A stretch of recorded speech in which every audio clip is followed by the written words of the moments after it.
Good morning to all of you. Myself Bhushan साहब from waste Champaran Bihar. मैं उम्मीद करता हूँ कि आप सब बिल्कुल अच्छे होंगे, स्वस्थ होंगे और मैं भी आप लोग के आशीर्वाद से मैं भी अच्छा और स्वस्थ हूँ। मैं आप लोग के बीच आज ये मॉडर्न के पार्ट 5 लेकर आया हूँ। मॉडर्न हिस्ट्री है जो कि इसके पहले 4 पार्ट को मैं ऑलरेडी अपलोड कर चुका हूँ। यदि आप मेरे चैनल पे नए हैं तो जाकर सबसे पहले तो 4 पार्ट जो डाले हुए उसको 1 बाय 1 करके देख लें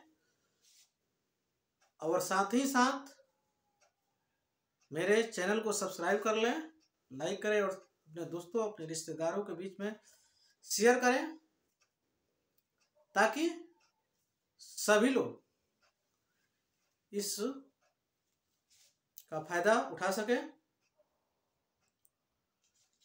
जो कि यह जो सीरीज शुरू हुआ है ये भारत के हर एक एग्जाम के दृष्टिकोण से मोस्ट इम्पोर्टेंट है। आप इस सीरीज को पढ़िए, उसके बाद से क्वेश्चन बैंक उठाइए, उसके बाद से देखिए कितना इससे टच हो रहा है, तब आपको समझ में आ जाएगा इस सीरीज क्या है। चाहे छोटा से छोटा या बड़ा से बड़ा कोई भी एग्जाम हो, भारत के लिए बहुत मोस्ट इम्पोर्टेंट सीरीज चल रहा है। तो ठीक है, आज मैं जो टॉपिक लेकर आया हूँ मॉडर्न हिस्ट्री में वो है खिलाफत आंदोलन। क्या है? खिलाफत आंदोलन। एक खिलाफत आंदोलन हुआ क्यों, प्रश्न यहाँ उठता है। ये खिलाफत आंदोलन हुआ क्यों? जैसे कि प्रथम विश्व युद्ध जब हुआ तो अंग्रेज सब बोला कि यदि भारत तुर्की के मुसलमान अगर प्रथम विश्व युद्ध में अगर भाग लेते हैं यानी हमारे तरफ से युद्ध करते हैं तो प्रथम युद्ध के जीतने के बाद एक तुर्की का विभाजन नहीं होगा। ठीक, हम लोग किसी प्रकार की दिक्कत नहीं करेंगे।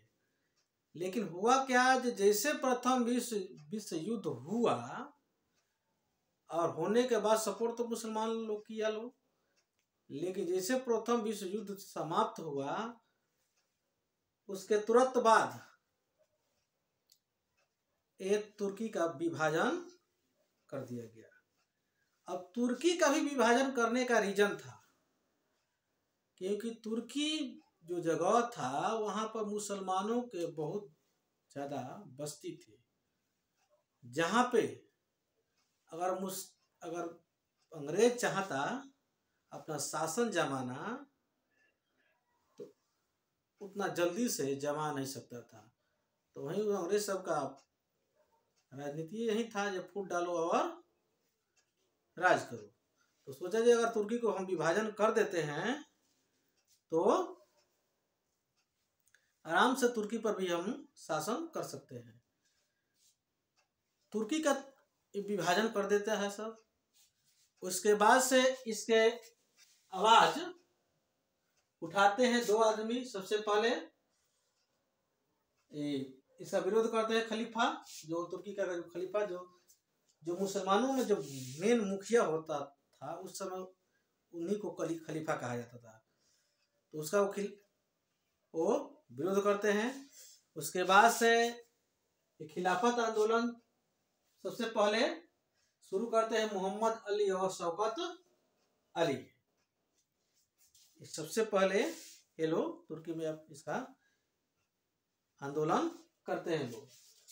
अखिल भारतीय खिलाफत का जो बैठक होता है ये दिल्ली के फिरोज शाह कोटला मैदान में होता है।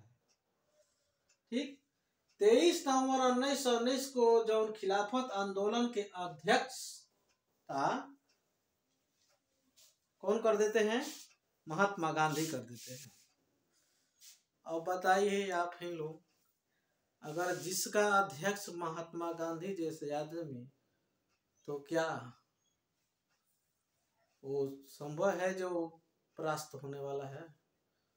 तुर्की विभाजन तो कर दिया लोग, लेकिन जब उसका खिलाफत आंदोलन का जब अध्यक्षता गांधी जी करते हैं, उसके बाद से अंतर्राष्ट्रीय दबाव पड़ता है। किस पर? वो जो तुर्की के विभाजन जो अंग्रेज सब किया था उस पर पड़ता है। क्योंकि शुरू में ही आप लोग से हम पहले ही पार्ट में पढ़ा चुके हैं, आप जो पहले से पढ़े हुए हैं वो जानते हैं, और जो नए हैं वो जाकर पहले देख लें कि शुरू में ही जब LLB करके आए, जब दक्षिण अफ्रीका में जब गए गांधी जी,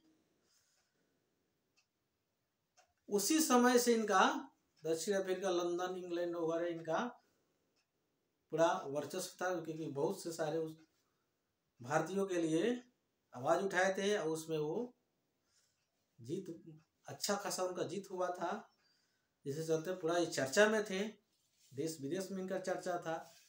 उसके बाद से ये पता चलता है भाई इसमें गांधी जी अध्यक्षता कर रहे हैं, अंतर्राष्ट्रीय दबाव पड़ता है कि नहीं, तुर्की के विभाजन को रोक दिया जाए। उसके बाद से तुर्की विभाजन को रोक दिया जाता है। ठीक, तुर्की विभाजन को रोक दिया जाता है, बस यहीं पर मामला समाप्त हो जाता है। अब ये लोग असहयोग आंदोलन भी ये लोग क्या करते हैं? रोक देते हैं। ठीक, कि असहयोग आंदोलन ही शुरू हुआ था तुर्की के विभाजन को रोकने के लिए, और तुर्की के जो विभाजन हुआ था वो टूट ही गया, तो असहयोग आंदोलन भी ऐसे ही स्वतः समाप्त कर दिया गया। उसके बाद से अगला हम लोग का टॉपिक होता है असहयोग आंदोलन। अगला टॉपिक शुरू होता है असहयोग आंदोलन, जो कि 1 अगस्त 1920 को ये शुरू होता है। असहयोग आंदोलन 1 अगस्त 1920 को शुरू होता है, जो कि यह गांधी के द्वारा एक चलाया हुआ पहला जन आंदोलन था। इस आंदोलन में भारत के सभी लोग क्या हुए थे? भाग लिए हुए थे। इसमें गांधी जी का मानना था कि यदि हम लोग अंग्रेज सब के वस्तुओं को अगर हम लोग बहिष्कार कर देते हैं, आदान प्रदान करना, एक्सचेंज करना, यानी हम अंग्रेजों सब को वस्तु को खरीदना, अंग्रेजों से बेचना, तो 1 साल के अंदर हम लोग को क्या हो जाएगा? आजादी की प्राप्ति हो जाएगी।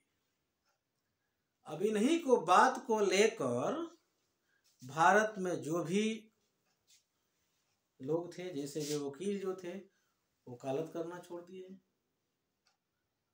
न्यायालय जाना छोड़ दिए। जैसे उसमें CR दास जो थे, वकील थे, वकालत करना छोड़ दिए। जितने भी मोची थे, बावर्ची थे, धोबी थे, अंग्रेजों सब के काम करने से इनकार कर गए।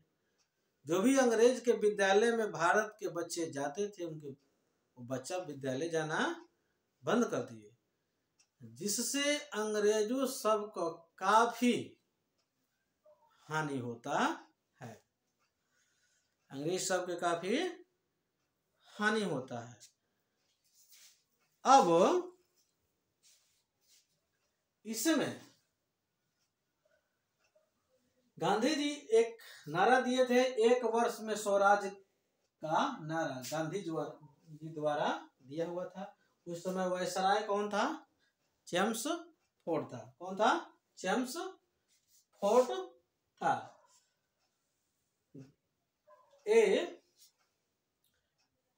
दक्षिण भारत में असहयोग आंदोलन जो है गोपालाचारी ने शुरू किए हुए थे। ठीक, और टैगोर ने जब ये गांधी जी जब बोले थे कि अगर अंग्रेज सब के जितने भी वस्तुएं हैं उनको अगर हम लोग त्याग देते हैं यानी बहिष्कार कर देते हैं तो साल भर के अंदर अंदर हम लोग को आज़ादी मिलेगी। नहीं अंग्रेज सब यहाँ से छोड़कर, क्योंकि अंग्रेज सब आया था बिजनेस के पर्पज से, अब बिजनेस होगा ही नहीं फिर यहाँ पर रुकेगा नहीं, ऐसे ही चल जाएगा। बस हम लोग चाहते ही ये लोग चल जाए। अब इसी में लोग जितने भी बहुत सारे लोग थे जिसमें अंग्रेजों सबसे बहुत से सारे कपड़ा वगैरह, क्योंकि अंग्रेज यहाँ से कच्चा माल वगैरह खरीद के लेके जाता था लोग, अब ले जाके वहां से कपड़ा वगैरह बनाकर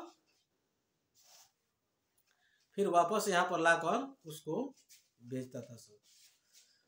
उसमें जो भी लोग अंग्रेज सब से कपड़ा खरीदे थे सभी लोग अपने अपने घर से निकाल के उसमें आग लगा दिए, जिससे टैगोर जी ने गांधी जी को बोले ए निठुर बर्बादी से संबोधित किए रविंद्रनाथ टैगोर।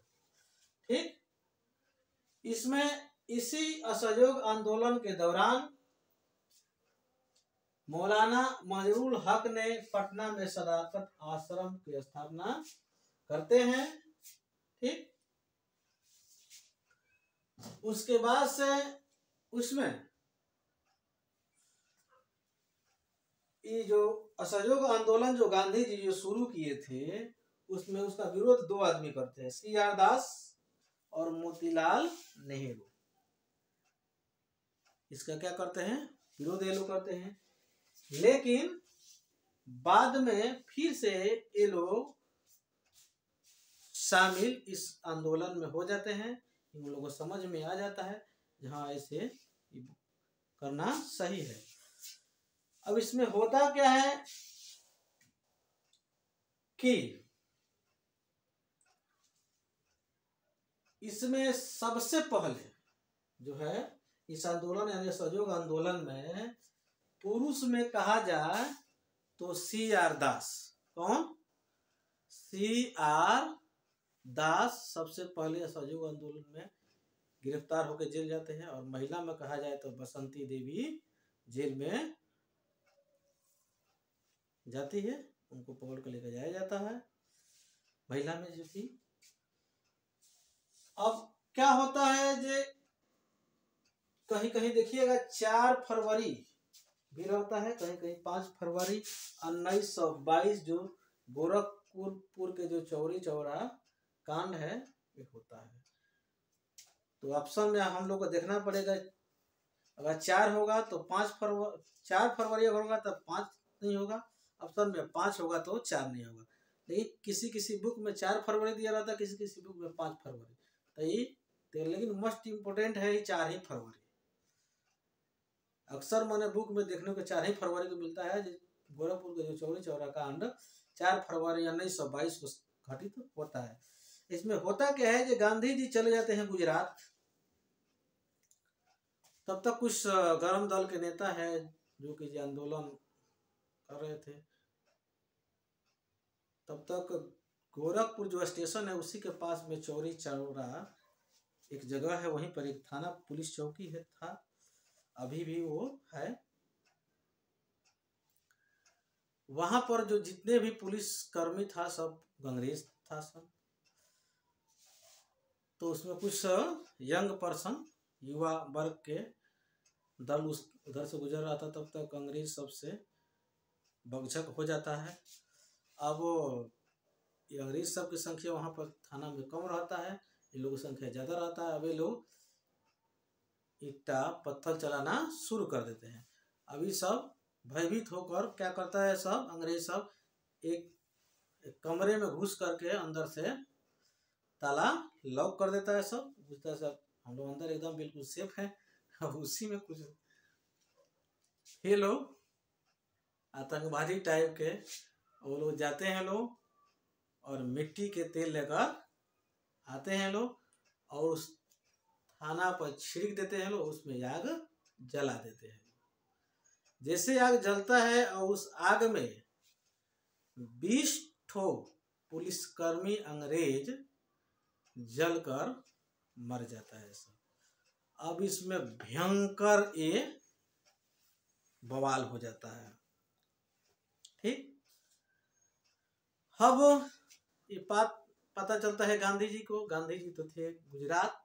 उसके बाद से इससे वो काफी दुखित होते हैं, काफी उनको दुख पहुंचता है। उस घटना से गांधी जी उस हिंसा से आहत होकर 12 फरवरी 1922 को असहयोग आंदोलन को बिना किसी भारतीय नेता से पूछे असहयोग आंदोलन को स्थगित कर देते हैं। जिसे स्थगित करते हैं बस इसमें भयंकर गांधी जी का विरोध होता है। जब आपको आंदोलन करना पड़ता है तो आप हम लोगों से सहयोग लेते हैं, और जब बंद करना है तो बिना पूछे हम लोग से आप अकेले निर्णय ले लेते हैं। उसमें उनको जवाहरलाल नेहरू इस बात से कहते हैं कि यदि कश्मीर के कोई गांव में कोई अगर घटना होता है तो कन्याकुमारी के किसी गांव को सजा देना सही नहीं है। उसके बाद से सुभाष चंद्र बोलते हैं क्या, ये जब जनता के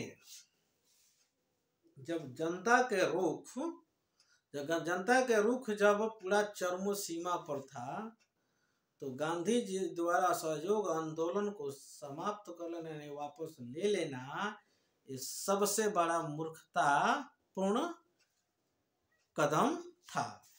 ठीक, नाना प्रकार के बातों से उनको क्या किया जाता है, संबोधित किया जाता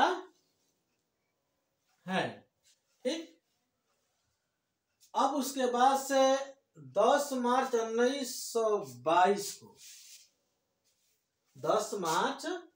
1922 को गांधी जी को 6 बरस के लिए जेल हो जाता है। कितने बरस के लिए? 6 बरस के लिए गांधी जी का जेल हो जाता है। तब तक गांधी जी जेल में जाते हैं, लेकिन जाते तो हैं, लेकिन 2 बरस के बाद यानी 1924 में उनका बहुत जोर से तबीयत खराब हो जाता है, और उनको तबीयत खराब हो जाने के चलते जेल से निकाल दिया जाता है। फिर जब तबीयत ठीक हो जाएगा उसके बाद से आप फिर से वापस चले जाइएगा। गांधी जी आते हैं। गांधी जी का तो पूरा विरोध भारत के लोग कर रहा था। अभी देखे भैया, एक तो भारत के लोग हमारे विरोध में है, पहला गलती। दूसरा का कि अगर ज्यादा हम आके यहाँ पर चुकुर पुकुर करेंगे अंग्रेज सब कहेगा देखिए यहाँ पर ही मतलब ही नाटक कर रहे थे, यहाँ पर है जेल में थे तो बीमारी साबित कर दिया, वहां पर जाके आंदोलन करना शुरू कर दिया। उसके बाद से गांधी जी सोचे भाई अभी हमारे पास अभी तो 2 बरस का हमारा सजा कटा हुआ है, 4 बरस अब इसी तरह पड़ा हुआ है, तो 4 बरस ऐसा कुछ काम करें कि लोगों को दिल में फिर से भारत के लोगों के दिल में जगह बना ले, ताकि जैसे 4 बरस हमारा सजा पूरा होगा उसके बाद हम स्वतंत्र हो जाएंगे, उसके बाद से फिर से आंदोलन शुरू कर देंगे। उसके बाद हम लोगों को मोटिवेट करना शुरू कर देते हैं। उसके बाद से फिर से वो 1924 में बेलग्राम कांग्रेस का अधिनियम यानी जो केरला जो था उसकी अध्यक्षता गांधी जी द्वारा किया जाता है। तो ठीक है, मेरा लेक्चर समाप्त हुआ। यदि आपको अगर ये पसंद आया होगा तो आप इसे लाइक सब्सक्राइब कर सकते हैं और अपने संबंधी यानी रिलेटिव फ्रेंड्स के पास इसको शेयर कर सकते हैं। पूरे भारत में इसको फैला सकते हैं। आप आजाद है। आपका मेरा सहयोग आपके साथ, आपका सहयोग मेरे साथ होना चाहिए। तब तक के लिए जय हिंद, जय भारत। बहुत जल्द ही अगले वीडियो के साथ आपके से रूबरू होंगे।